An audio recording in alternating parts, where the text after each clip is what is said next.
So today we are in our first port of call, Bremerhaven, here in Germany. Today we are getting off the ship to explore this German port that we have never been to before. So let's see what this alternative port to Hamburg has to offer. Hi, we are Tom and Dom Travel and we release a new cruise related video every single week. So if you haven't done so already, hit that subscribe button and don't forget to give this video a like. Now today we were told by the captain in the announcement this morning that we needed to take our passports ashore with us along with our cruise cards, so we made sure we packed those in our bag and took them along with us. When we left the ship, walking through the terminal in Bremerhaven was dead easy. We passed through that in no time, although it's a much bigger cruise terminal than we were expecting. There were a number of people in the port handing out leaflets and flyers to all the different attractions in Bremerhaven. As we left the cruise terminal itself, we were greeted with a very welcome sight. There were rows upon rows of buses, which meant not having to wait at all. Many times we've got off a ship and we've been standing in quite a lengthy queue waiting to get the transfer shuttle. This time though, there were plenty there, so it meant we were on the shuttle in no time. P&O had laid on a number of transfer shuttles from the port directly into the centre of Bremerhaven, and it cost £4 each way. Now we think this is fantastic. We kind of set out the route on Google Maps and it told us that it'd take around about 30-35 minutes to walk. We thought we'd treat ourselves and get the shuttle bus. Now if you do have a select fare, we booked a saver fare on this cruise, those shuttle transfers are included in your cruise fare. The whole process was incredibly well organised, and as Tom said, we did not wait very long at all, and soon enough we were off towards the centre of Bremerhaven. So the shuttle bus dropped us off right near the centre of Bremerhaven in the immigration area, as it's called. In that area is where there's quite a lot of small ships docked, including some tall ships, lots of different ships. You just say on the outside of the ships you can visit them, but unfortunately being here on a Monday, a lot of the attractions in Bremerhaven are closed. So it's a historic part of Germany where lots of people left Germany for the Americas. So it's quite an interesting sort of area, lots of little tourist attractions and really, really beautiful actually, especially the tall ships, really nice. Bremerhaven being a seaside port, we decided to have a little walk around the port area itself and then head towards the sea. We walked to the entrance of the harbour where there was this huge lighthouse beacon, really interesting. It was a large flat area. It is raised, so it is like it's a tidal defence to stop any flooding, and there were lots of people walking along this raised area, taking in the views of the river. Yeah, it is here where you can actually see Iona, so if you do want to walk, it is possible to walk from Iona into Bremerhaven, but as we said earlier, it would be quite a distance to walk. Now we continued our walk following it round the port, and it's then when we came across the zoo. And the queue to get in there was huge because obviously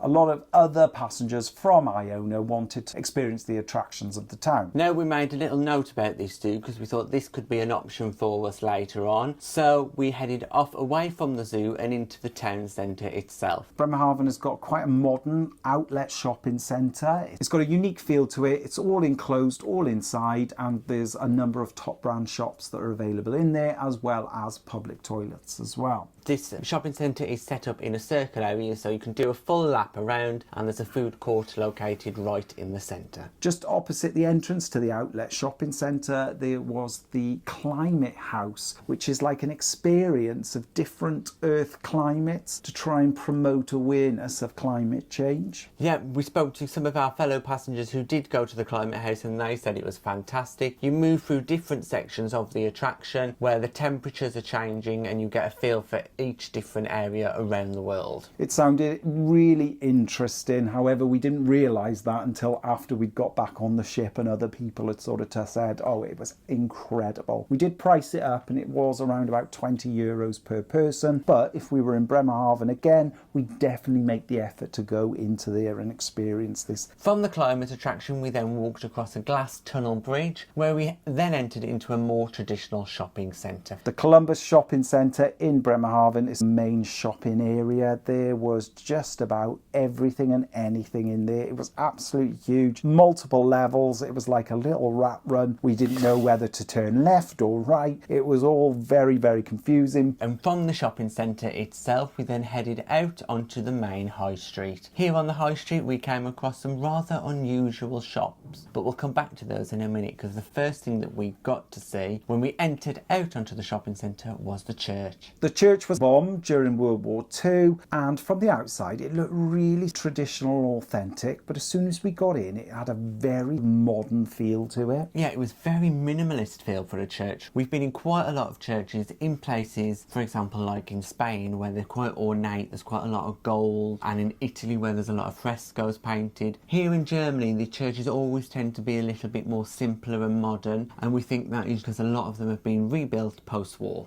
As we were leaving the church, we did notice there's some photographs on the wall that did show what the church looked like after it had been bombed during the war. So you can really see the difference and what it used to look like. After having a little walk around the church, we then made our way back into the high street of Bremerhaven. We came across a store from our childhoods that hasn't been seen on British high streets for many, many years, and we couldn't believe it, really. There was a Woolworths. If you want to see a Woolworths, you don't need to go all the way to Australia, where we do know they still exist, but there is some here in Germany as well. Who knew? Even more strange, right next to Woolworths was a C&A, so that other classic shop that has long gone from the British High Street. We then made our way back to the historic dockyard of Bremerhaven with the tall ships and, more importantly, the zoo. And by then we decided we were going in. So we walked straight up to the ticket office, no queue this time, which was great, and we walked straight into the zoo. Now the zoo cost us around €8 each, which we thought is a fantastic price. Incredible, considering how many attractions and how many animals were actually in there. Fantastic value, and we couldn't recommend it highly enough. So the first animals that we came across when we entered the zoo were chimpanzees. Now there seemed to be a family of chimpanzees with one of them sleeping on like a nest of hay. The others were grooming each other, so we thought that was really interesting. And then we moved on to the main attraction. Bremerhaven has actually got 3 polar bears. And these polar bears were on form. They really wanted to show off. They were walking around in their enclosure. They were standing up, checking us out on 2 legs. They wanted to see everything that was going on. They were playing, they had balls that they were throwing around, and it was incredible to watch how one of them was resting, but it looked like he was holding the ball with his paw. Incredible. And then this one polar bear really wanted to show off and came right up to us. He brought a ball, one of his yellow ball, right up to the glass. He was quite happy to show us what he'd got, so we thought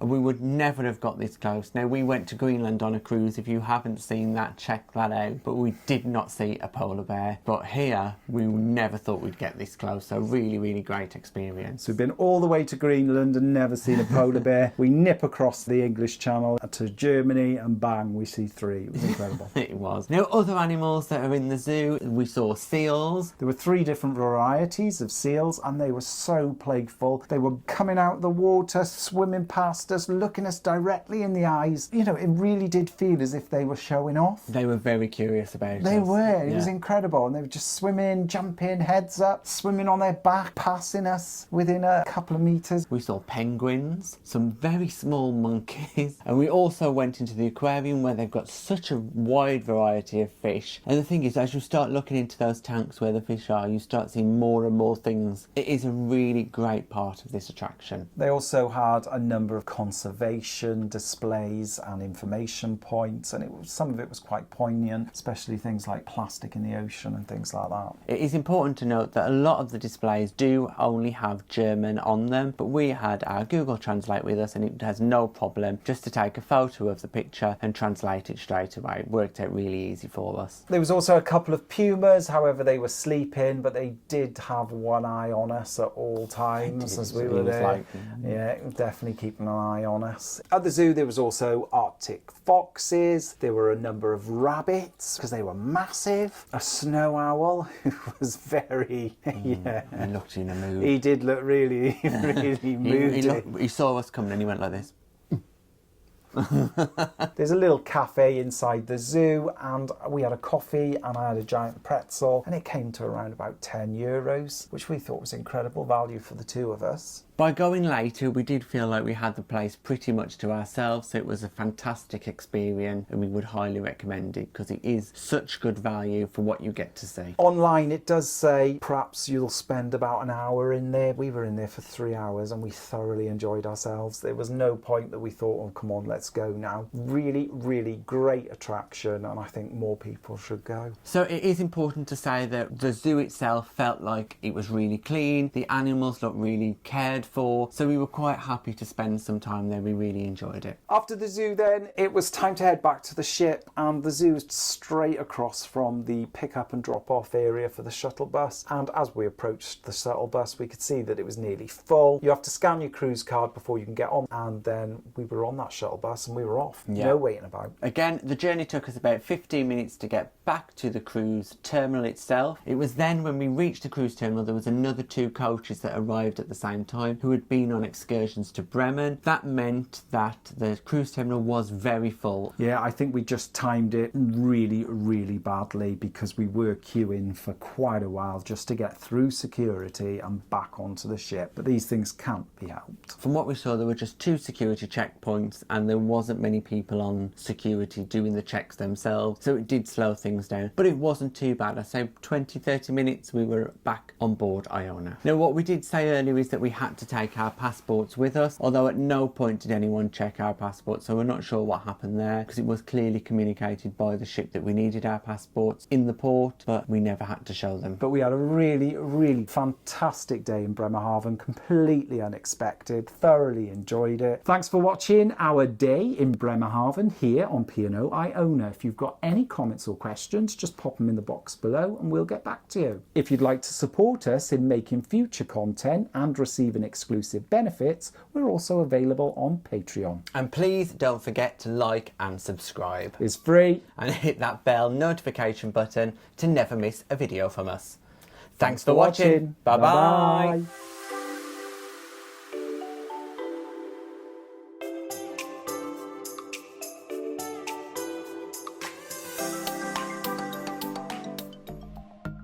Thanks for watching. We've got lots more content available on our YouTube channel, so press that subscribe button. If you're interested in receiving daily updates, we're available on most social media platforms. Just search for Tom and Dom Travel.